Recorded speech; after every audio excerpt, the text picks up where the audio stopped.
कई लोगों की धारणा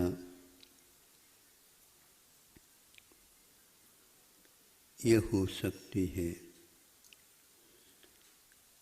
उत्तम सत्य धर्म का पालन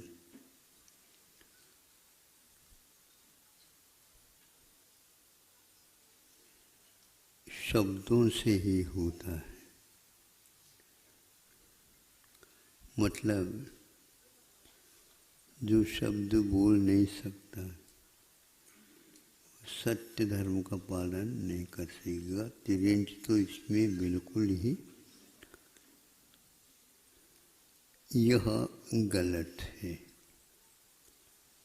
कहीं भी यह नहीं लिखा है कि सत्य के लिए यह अनुबंध है।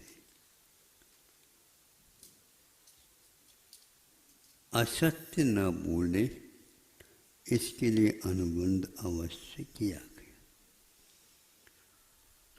हिंसा अनृत विरत, तो ये हिंसा से, अनृत से, चौर से, कुशील आदि से विरति होना, यह व्रत कहलाता। इसलिए हम लोगों के लिए उपदेश दिया गया है कि हम इसके बारे में जागृति रखें। कभी कभी शब्द बोलते समय नहीं चाहते हुए भी कुछ ऐसे अक्षरों का, शब्दों का उच्चारण या मुख से निकलना होता है। आचार्यों ने उल्लेख किया और यह प्रयोग प्रमाण की भूमिका तो होता है, लेकिन मानसिक भूमिका में भी यह पलता रहता है। 12वें गुणस्थान तक असत्य का, उभय का आदि का उपयोग होता रहता है। सत्य और अनुभव भी होता है, लेकिन इसके साथ असत्य भी आ गया और उभय भी आ गया।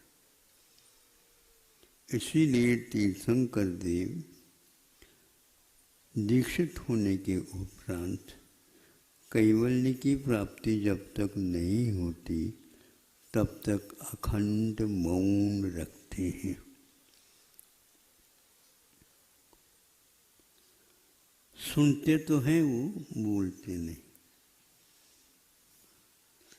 कौन क्या बोलता है इतना तो सुन तो लेंगे। जैसे आहार की चर्या के समय पर वो आप लोगों के यहाँ आएंगे, स्वयं नहीं बोलते तो आप उसे भी नहीं बुलवाते क्या? हाँ, शुद्धि तो बोलनी पड़ेगी। महाराज भीतर प्रवेश कर लीजिए, ये बोलना ही पड़ेगा।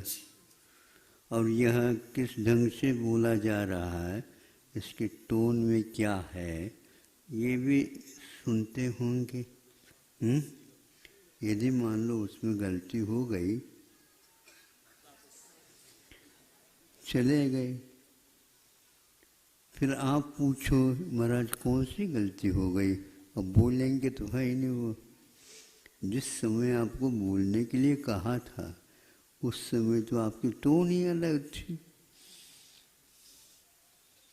इसीलिए नवदा भक्ति पूर्वक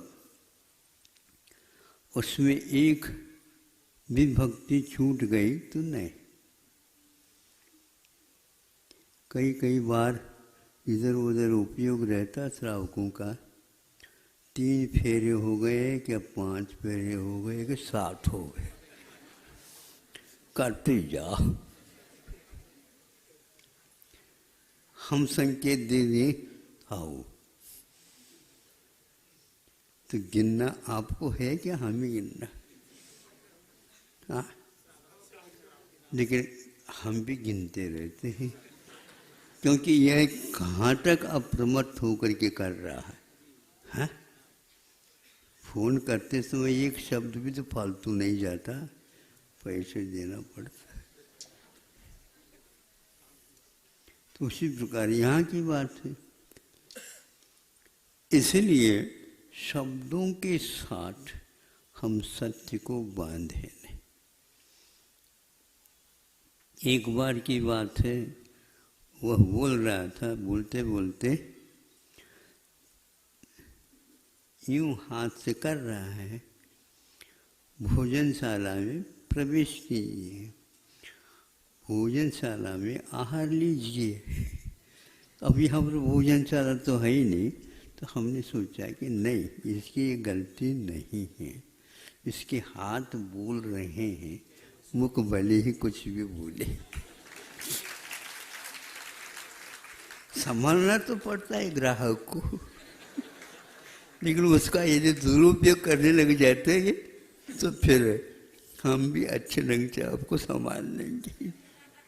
हाँ, अभी ढीला लाला है तो ऐसा नहीं होता। परिस्थिति को देख करके, व्यवस्था को देख करके, उस व्यक्ति के भावों को देख करके हमें सब कुछ करना। सामने वाला भी इसी प्रकार करे तो बहुत अच्छा है, लेकिन हम दूसरे से अपेक्षा नहीं रखेंगे, हम स्वयं सावधानी के साथ करेंगे। करना अपेक्षित है। एक एक शब्द हम पढ़ते हैं तो तत्संबंधी कर्मों की निर्जरा हमारी होती है। उमा स्वामी महाराज ने कहा, शुद्ध उच्चारण तत्व सूत्र का शुद्ध होता है फलम सात उपवास से। कोई मान लो उपवास नहीं कर रहा, एक बार शुद्ध पाठ कर ले तब प्रतिदिन उपवास तो पक्का। ऐसा नहीं फिर उपवास ही नहीं करो। हाँ हाँ, सभी के लिए कह रही है, जितने भी पाठ हैं आदि आदि सब में यही, क्योंकि उच्चारण हम कर रहे हैं, सत्य उच्चारण होगा, सही उच्चारण होगा। जहाँ रुकना, जहाँ पर गुरु, जहाँ पर लघु, जहाँ पर विसर्ग, जहाँ पर अनुस्वार आदि आदि, इन सब का उच्चारण सही सही होना चाहिए। उसके लिए ही उनका ये बार बार कहना है, सत्य को हम उच्चारण के साथ नहीं बांध सकते, लेकिन फिर भी उच्चारण के बिना सत्य की पूर्ति नहीं हो सकती।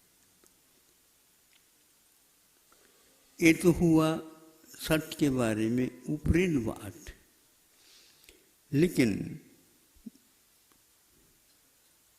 आज का विज्ञान का युग है।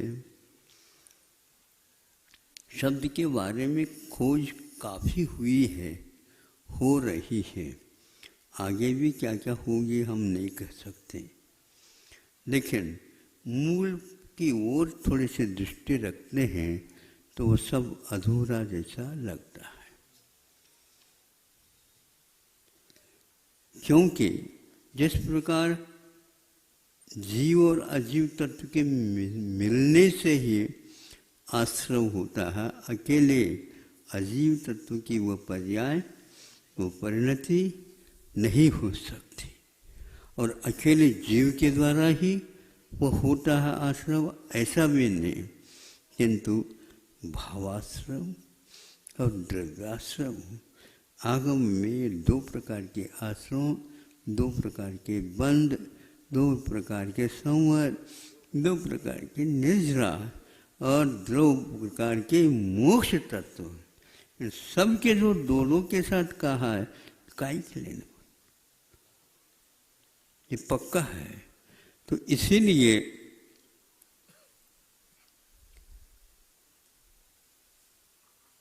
शब्द क्या है, बहुत वैज्ञानिक ढंग से तुलनात्मक दृष्टि से काफ़ी संशोधनात्मक लिखा गया।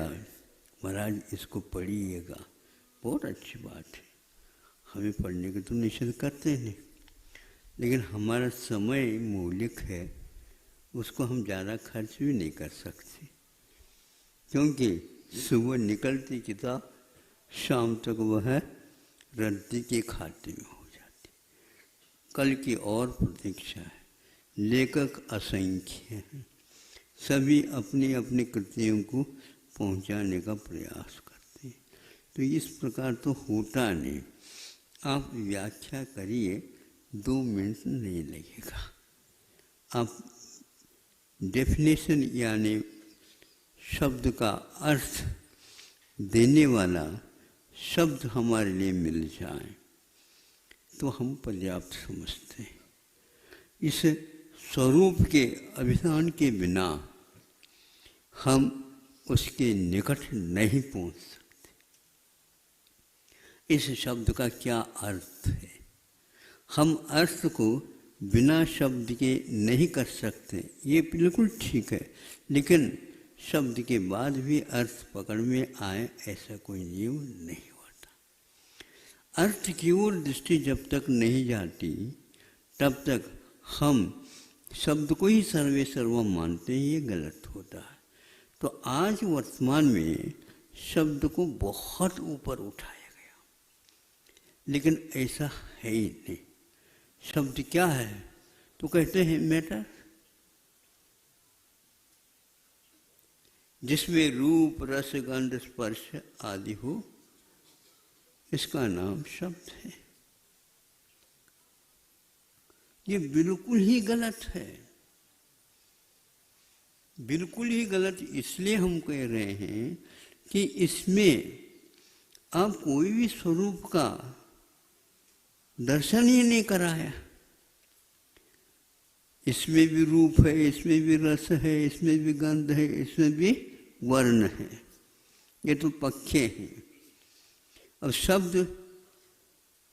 शब्द भी इसी प्रकार कोई पुद्गल होगा।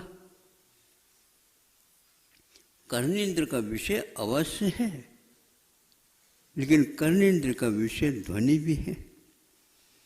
आप सुन रहे हैं, सत्य के बारे में कुछ कहा जा रहा है, तो अब कानों में शब्द भी आ जाते हैं, ध्वनि भी आ जाती है। और ध्वनि जो है वह पौरुषेय भी है, अपौरुषेय भी है। ये 5वें अध्याय में शायद आज उल्लेख विवरण आ गया होगा। तो वह शब्द है कहाँ से किससे बना, मैटर। और मैटर में रूप रस गंध स्पर्श सब आ गए, ये गलत है। कर्णेंद्र का विषय बना है, इसलिए ध्वनि केवल पौद्गलिक है ये नहीं कह सकते। कुछ ध्वनि ऐसी होती हैं जो चेतना के बिना संभव नहीं होती, इसलिए मैटर कहना ये बिल्कुल गलत हो गया। ध्वनि के बाद शब्द का एक क्रम आता है। वह शब्द अथवा वह भाषा अभाषात्मक भी हो जाता है, अक्षरात्मक भी हो जाता है, निरक्षर रूप में भी हो सकता है। आपका अक्षरात्मक साक्षर आपकी भाषा होगी, लेकिन संज्ञी पंचेंद्रिय तिर्यंचों की भाषा साक्षर नहीं होती, लेकिन भाषा है, भाषा है। हमने चुटकी बजा दी, इसकी भी अपनी भाषा है, लेकिन बादल की गड़गड़ाहट जो हो गई तो वह बिल्कुल ध्वनि के रूप में आ गई। वादन के माध्यम से तो ध्वनि निकलती है, वो कोई भाषा नहीं होती उसकी, लेकिन उसमें भाव अवश्य रहता है। ये भाव जो रहता है ये बिना चेतना के संभव नहीं होता। इस प्रकार हम थोड़े से बारीकी के साथ सोचते हैं, शब्द का पोल खुलता चला जाता है। यह बहुत कुछ लिखा गया फिर भी यह नहीं लिखा तो उसका कोई मूल्य नहीं। हम भाव क्या लें, हम तात्पर्य क्या निकालें, हम उपसंहार कैसे बनाएं? ये कुछ शब्द ऐसे हैं, क्या सार निकला इस सभी चर्चाओं का, ये क्या सार निकला? तो इतने सारे आप शब्द बोल रहे हैं, उसका सार तात्पर्य हमें बताओ, भाव बताओ। तद्भाव परिणाम, इसी का नाम परिणाम है। यह परिणाम चेतन के साथ संबंध रखता है। अन्य द्रव्यों के पास भी परिणाम होते हैं, लेकिन शब्द रूप जो परिणाम है यह जीव के बिना संभव नहीं। जीव मात्र के ये होता है ऐसा भी मैं नहीं कह रहा हूं। गधा भी पंचम आलाप लेता है, नहीं समझे? उसके भी आलाप है, उसमें भी स्वर है, उसमें सब कुछ है, लेकिन गधे की भाषा गधा ही समझे। हम नहीं समझ सकते, लेकिन हम यदि सीख ले तो समझ सकते हैं। ग्रंथों में आता है, एक अधिगम भाष्य लिखा गया, अकलंक की समंत भद्र की कृति के रूप में वह ख्यात, लेकिन मिलती नहीं। उसमें पशुओं के बोलियों के बारे में भी उल्लेख किया, ऐसा सुनते थे। तो पक्का है, कल नहीं परसों या 2-1 हफ्ता पहले एक कथा हमने सुनाई थी आपको। मंत्री के माध्यम से राजा का वध होना था, टल गया। तो यह बिना कहे भी इसमें भाव आ रहा है। संबोधन में कोई शब्द नहीं आता, अरे नहीं समझे। अब अरे अच्छाई के लिए भी कह सकते, अरे बुराई के लिए भी कह सकते, इसमें भाव है। लेकिन ध्वनि जो है उसके साथ साथ भाव के बिना भी इनकी क्या ध्वनि निकली। अब इनकी क्या ध्वनि निकली का अर्थ ये है, ये गंभीर विषय है। खुलेगा वो स्वयं खोल सकता है, नहीं है तो उसको खोलने वाले कई विद्वान विद्यमान हैं। आपको अपने वचन को शुद्ध बनाना है, आपको अपने शब्दावली को सुंदर बनाना है, उसमें मिठास हो, प्रसाद गुण हो, उससे युक्त बनाना है। कवियों के लिए अपने आप ही दक्षिणा मिल जाती है, क्योंकि उसमें मिठास रहता है। तो कौन सी मिठाई है उसमें? तो मूल तो शब्द अपने आप में मिठाई है, लेकिन कर्ण कटक भी होते हैं। अभी तक तो स्वाद तो हम जिह्वा के द्वारा लेते थे, अब कर्ण पर भी आ गए हैं। शब्दों की जो मिठाई है वह कर्ण के माध्यम से ही खाई जाती। बहुत दिन से हमने सुना नहीं था, आज कुछ ऐसे शब्द मिले हैं, एक बार और हो जाए तो बहुत ही अच्छा होगा। नहीं समझे? ये क्या है, हमें बता दो। आप कोई भी मीठा खाते नहीं, फिर भी इतने मीठे शब्द कहाँ से आते? भीतर कुछ न कुछ तो होगा, खाया होगा। हाँ, मीठे शब्दों को सुन करके मीठे शब्दों का प्रयोग भी किया जा सकता है। हम तो मीठे शब्दों को जो कि भी बोल ले, तो उसके माध्यम से ले लेते हैं। आंखों के ऊपर जो जोर क्यों दे, कान के ऊपर जोर दे दी, अब ठीक नहीं लगा, इधर से सुन करके इधर छोड़ दिया। पास क्यों रखो, पास वो ही रखे जो एक बार और हो जाए तो बहुत अच्छी बात है। ये क्या है महाराज, इनके वचनों में जान है। जान मतलब, हाँ जान है, मतलब कई शब्दों के मृतक होते होंगे शब्द, ये जान है। हाँ, हम क्या बताएं, ऐसा तो ढूंढने के हो चले जाए तो नहीं मिलता। संसार में तो सब लोग बोल रहे हैं और सुन भी रहे हैं, किंतु संकलन करने वाला व्यक्ति एक आध बिरला मिल जाता। नहीं आता बोलना तो दीनहीन हो जाते हैं, बोलना मिल जाता, अच्छा आता है तो क्या मानी बन जाते हैं। किंतु बिरले ही विज्ञ होते हैं। ज्ञानी को भी हम विज्ञ कह सकते हैं, दीनहीन को भी हम विज्ञ कह सकते हैं, किंतु बिरले होते हैं, वो विरल ही होते हैं, वो विज्ञ कहलाते हैं।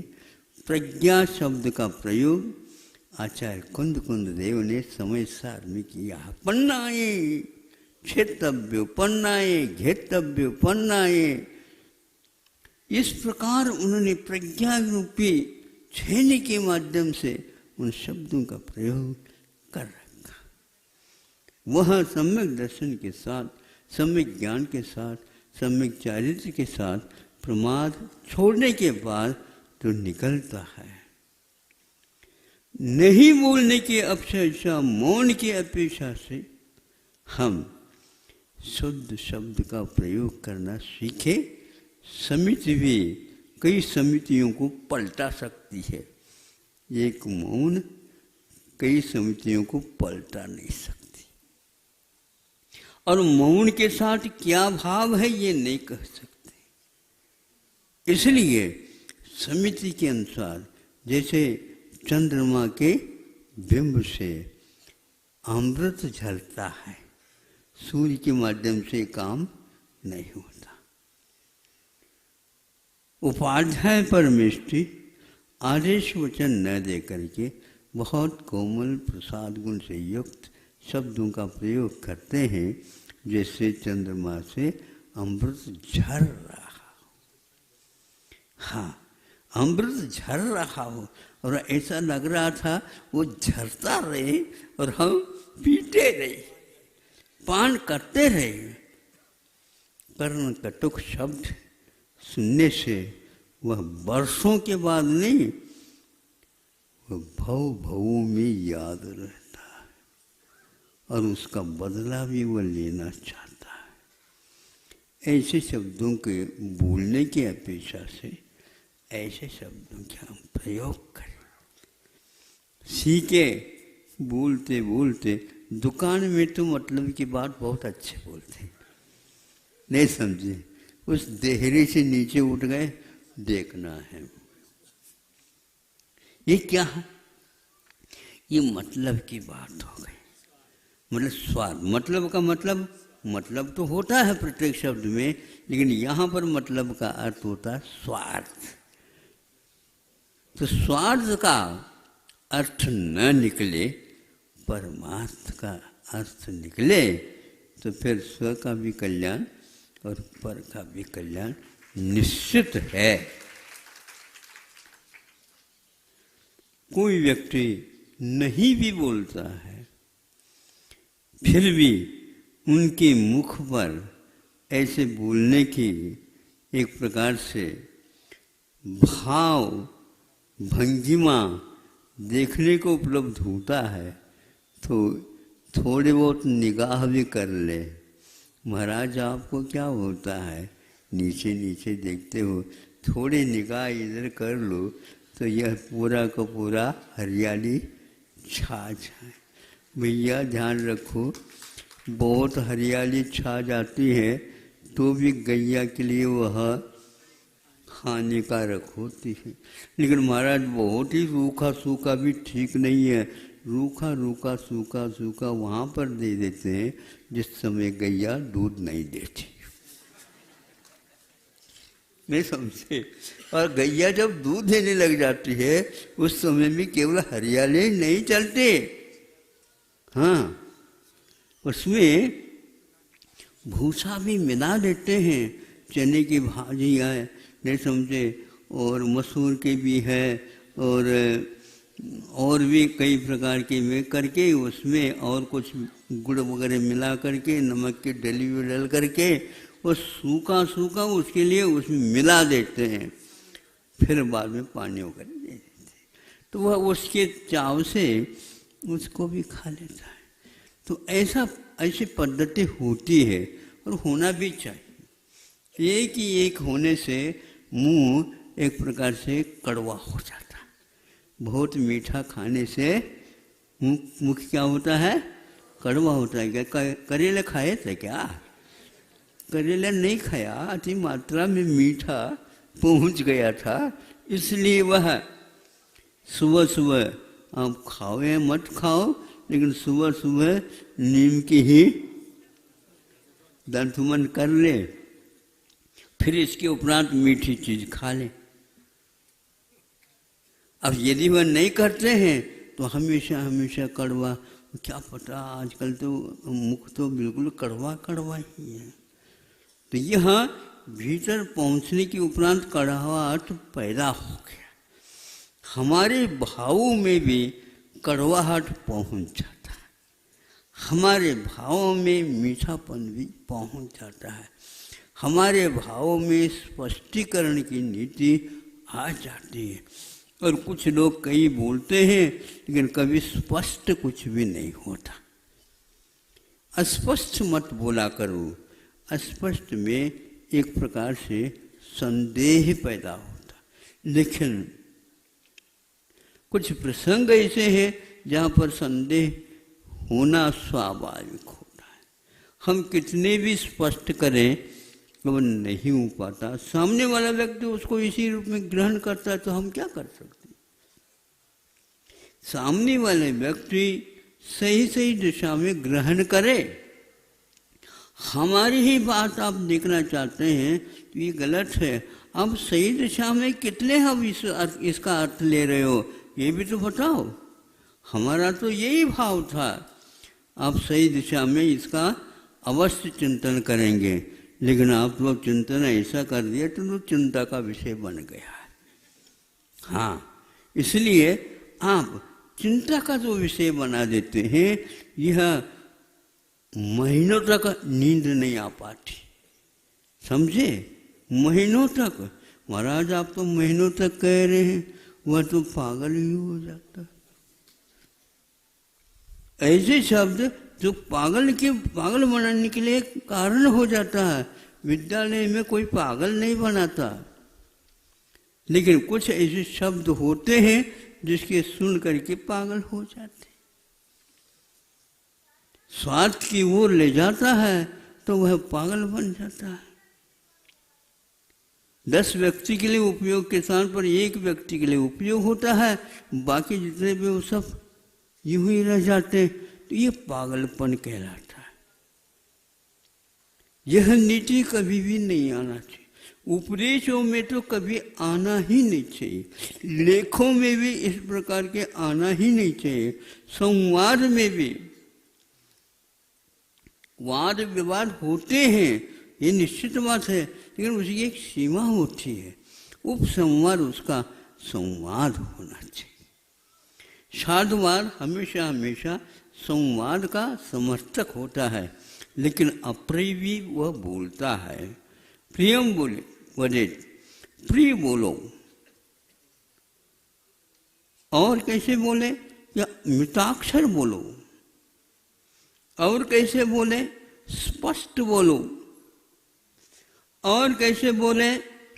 कटुक भी बोल सकते हो, लेकिन उसमें हित निहित हो। और ऐसे प्रिय नहीं बोलना चाहिए जिसमें उसका अहित निहित है। ऐसा भूल करके नहीं, अरे वो कैसे क्या बताएं, हमेशा हमेशा आपका हित के बारे में कहता हाउ, उसके पीछे क्या राज है तो या तो भगवान जानते या तो स्वयं जानते होंगे। तो इसलिए हम भाव परक व्रत नियम, बोलना, प्रवचन आदि, चिंतन आदि हम करें, और जो भाव से रहित है। तो वर्तमान में विज्ञान यदि शब्द को केवल मैटर कहता है तो ये किसी भी प्रकार से शुद्ध नहीं हो सकता। जब तक वचन योग नहीं होता और वह जब तक रसों में नहीं आता, एक इंद्रियों में किसी भी प्रकार से वचन आदि नहीं होते, ध्वनि निकालने के लिए भी उनके पास कोई साधन नहीं होता। जो ही रस हो जाता है त्यों ही वक्तृत्व कला उसके पास आ जाती। बीन्द्री से लेकर के असंगी पंचेंद्रिय तक वह भाषात्मक नहीं, अनुभव भी होता, ध्वनि मात्र रहती है। किंतु जो ही वह पंचेंद्रिय होता है तो ही मन के बिना होता है तो थोड़ा सा अलग रूप रहता है, और मन आने के उपरांत उसके पास अथवा मनुष्य बनता है तो उसकी भाषा में सभी प्रकार की पूर्तियाँ हो जाती हैं। इसलिए शब्द पौर से होता है, ये आप समझ लो। भगवान के ध्वनि को भी ये लोग कहते हैं भव्य भागन वश जोगी वश, ये है एक भक्ति में लिखी हुई पंक्ति है। भव्य भागवत तो है, लेकिन इसका अर्थ नहीं है यूं ही बिना पुरुषार्थ का होता है, बिना पुरुषार्थ का नहीं होता। त्रिभुवन हृदय विशद वक्कानम कहा है, ये कुंद कुंद ने पंचाष्टकाय के गाथा में, ये मंगलाचरण में लिखा है कि त्रिभुवन हृदय, तीन भुवन के हित जिसमें है और वह विशद मैंने स्पष्ट है, उसका नाम उपदेश है। ऐसे वर्धमान स्वामी ने हम लोगों के लिए बताया। यूं ही है तो आपको हम पूछना चाहते हैं, वैश्रसिक वह ध्वनि है क्या, दिव्य ध्वनि? तो बादल में भी आना चाहिए, वो घन पटक दो उसमें भी आना चाहिए, नहीं आता। तट वितट सुश्र और घन आदि यह पौरुषेय है, पौरुषेय है, बिना पुरुषार्थ के नहीं हो सकता। पुद्गल में पुरुषार्थ नहीं होता। पुरुष के पास, मनुष्य के पास पुरुषार्थ रहता बोलने रूप, तो उस शब्द वर्गणाओं में इस प्रकार का भाव आ जाता है। नहीं है तो क्रोध के भाव के साथ यदि उच्चारित किया है उसमें क्रोध ही झलकेगा। कोई भी आप यंत्र के माध्यम से उसको स्पष्ट कराइए, आएगा वो ही। इसलिए शब्द कहाँ तक जाता है, गतिमान होता है, इसके बारे में भी आचार्यों ने बहुत ही अच्छे ढंग से वर्णन किया है। जहाँ तक स्मरण है कि 13वीं किताब में किस प्रकार से शब्द उत्पन्न होता है, किस प्रकार से वह अपने विस्तार को लेते हुए 3 लोक में समाहित हो जाता है। स्कंदों में यदि और कोई इसके पास क्षमता है तो शब्द स्कंद में ही क्षमता है, दूसरे समय में ब्रह्मांड को छू जाता है। अब आप समझ लीजिए उसका अनुभाग कैसा है, बोलने में अभिप्राय क्या है, आदि आदि उसमें के साथ अवश्य गुम्फित होंगे, यानी समाहित होंगे, इसमें कोई संदेह नहीं। इसलिए उनका 3 लोक के हित करने के भाव के साथ वह दिव्य ध्वनि निकली है, इसलिए स्पष्ट है और वह हितकारी है। कभी कभी वे भी अप्रिय वचनों का भी प्रयोग करते होंगे, ऐसी बात नहीं, क्योंकि अप्रिय वचन भी होना आवश्यक है। अप्रिय वचन बोलने से जो खाया हुआ मीठा ज़्यादा है वो भी पच जाता है। हाँ, हमेशा हमेशा बच्चों को हंसाते रहो, कभी भी नहीं हंसाना, पागल हो जाएंगे। हाँ, बीच में लाड़ बाड़ करते करते एक चांटा दे जाता है। आप नहीं दे सकते, वो देने वाले जानते हैं। फिर इसके उपरांत हाथों हाथ उस गाल को संभालते भी हैं और इसके उपरांत थोड़े बहुत शब्द ऐसे बोलते हैं तो बच्चे की आंखों में से पानी भी आ रहा हो और वो हंसता हुआ आपको मिलेगा। वो भूल जाता है क्योंकि उस पुचकार में जादू रहता है। हमेशा हम जब पुचकार करेंगे तो वह लड़का आपके सिर पर आकर के बैठ जाएगा, फिर तो आपको हिल भी नहीं सकते। बहुत कठिन है बच्चों का पालन करना, आप लोग तो समझते ही हो। और ऐसे यदि बच्चे आ जाए तो यहाँ पर संभालना और कठिन हो जाता है। संभल जाते ये बात अलग है, लेकिन संभालने से समझ नहीं आ जाता। ये सत्य बात उनके सामने वैज्ञानिक ढंग से, वैज्ञानिक कहने से आप लौकिक विज्ञान को ही मत लिया करो।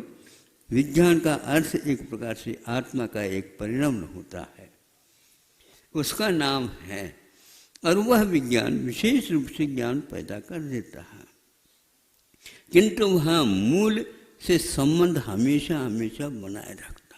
तो वचन योग के अभाव में कभी भी शब्दों का निर्माण हो नहीं सकता, इसलिए केवल वह पौद्गलिक परिणति है, ये बिल्कुल गलत होता है।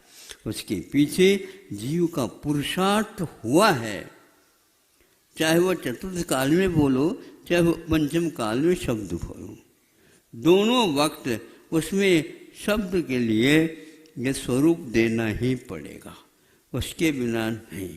इसलिए अनेक प्रकार के रसों में इस शब्दालंकार को भी रख करके काव्य का सौष्ठव बनाया जाता है, लेकिन शब्दालंकार तक ही काव्य रह गया तो उसको दोबारा नहीं अधूरा भी पढ़ करके रख दिया जाता है। हाँ, शब्दों के जंगल हैं। क्या कहा? शब्दों के जंगल है, अब जंगल में फटक जाता है। इसलिए शब्दों जंगल होते हुए भी उसमें पगडंडी तो कम से कम रहना चाहिए, होना चाहिए। तो अब आ गया, अब आ गया, अब आ गया। अभी कितने दूर है यहाँ से गांव? नहीं समझे? गांव वाले बताते हैं अब आ ही गया, समझ लो, एक आध कोस। जब एक दो कोस चल जाते हैं, अब कितना रह गया? एक आध कोस है बस। भैया वो भी कोस है और ये भी कोस है। हाँ, तीसरा व्यक्ति आ जाता तो वो भी कोस है। वो चौथा क्या कहता है? नहीं हो ही गया महाराज, लटकत जाओ, पहुंच जाओगे लटकत। हाँ, सामने दिखाई तो रहा है। हाँ, मतलब वो आ रहा है, आपको जाना नहीं, बैठ जाए पर। हाँ, आ ही गया। तो ये क्या है बताओ? ये सारे के सारे भटकन की बात हो गई। वचन योग को लेकर के अभी तक ये मीमांसा नहीं है, तो शब्दाचार जैनाचार क्या कहेंगे? इसलिए वो मौन रहते हैं। 363 मत होने में कारण यही एकमात्र। संदेह होता है अर्थ तक नहीं पहुंचते हैं। तब अर्थ होने के उपरांत अनेक अर्थ भी निकलते हैं। तात्कालिक वहाँ पर कौन सा अर्थ निकालना, ये भी एक बहुत महत्वपूर्ण होता है। यह गुरुओं के माध्यम से, ग्रंथों के माध्यम से, तज्ञों के माध्यम से यह हमारे लिए स्पष्टीकरण होता रहता है। इसलिए शब्द मीमांसा वाणी का एक चमत्कार अपने आप में बहुत महत्वपूर्ण है। हमारे ग्रंथकारों ने ऐसे शब्द का प्रयोग किया है जो शब्द को सुनने के बाद अर्थ अपने आप ही झलकने लग जाता है। अर्थ का जो झलकना है वो शब्द प्रयोग बहुत प्रांजल माना जाता है और इस प्रकार हमारे लिए वह सुखद हो जाता है। फिर इसके उपरांत भाव क्या है इसका भी स्पष्टीकरण होने लग जाता है। तो भाव तक पहुंच गए तो प्रयोजन को आप बहुत जल्दी जल्दी पकड़ ही लेंगे। इसलिए आपको जिस किसी के मुख से निकला है उस शब्द के ऊपर गौर नहीं करते हुए वह जनवाणी से कितना संबंध रखता है और कितना पुष्ट है ये देखना भी अनिवार्य है। विज्ञापन का युग है। अब ज़्यादा क्या कहें हम।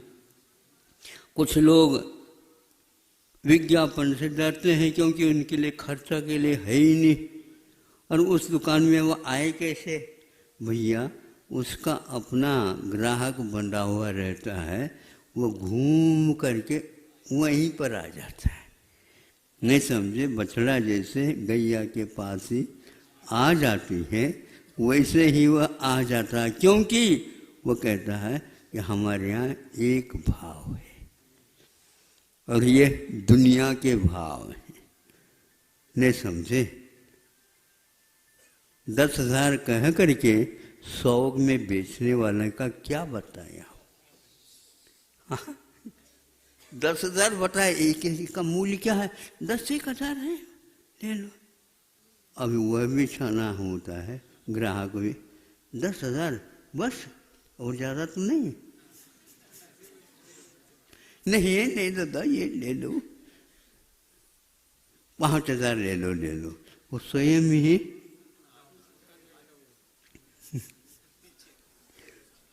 बीपी लाते हैं ना बिल्कुल नीचे आ रहा।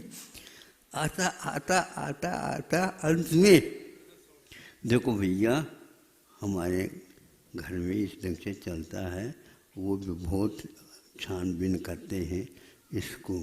तो आप क्या लेना चाहते हो बताओ, आप ही बताओ। आपने तो 10,000 से नीचे तक आ गए, क्या पता है फोकट में मिल जाए तो।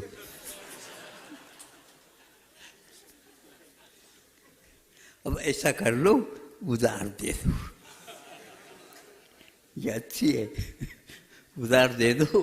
अब उसका उपयोग कर लेंगे। अब पहले का जो उधार है वो दे देंगे, पुनः उधार ले लेंगे। आप क्या कहते हैं, आज नगद कल उधार। तो आपकी बात वो भी समझता है।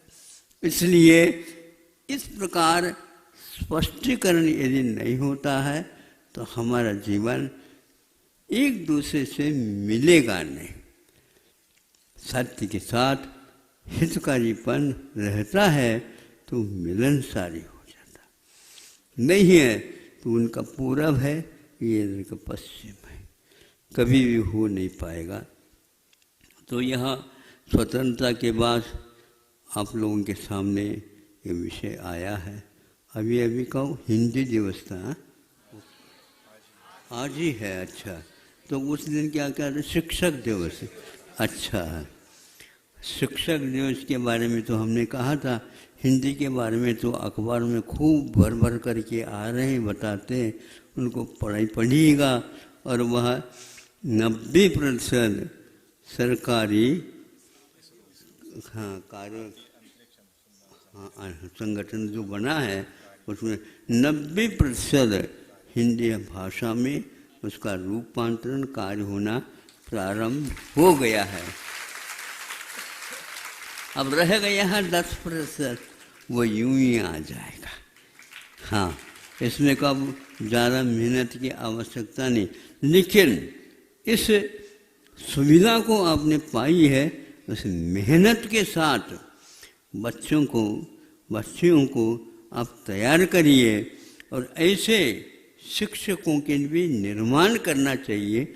जैसे विद्यार्थियों को आप खड़े करना चाहते हो, उससे भी बढ़ कर के शिक्षकों का निर्माण होना चाहिए, जिससे वे अन्य लोभों से बचते हुए राष्ट्रीय हित में कार्य करते रहेंगे।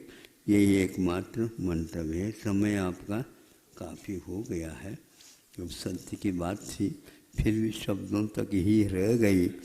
अब भाव तो समझ रहे हैं। अहिंसा परमो धर्म।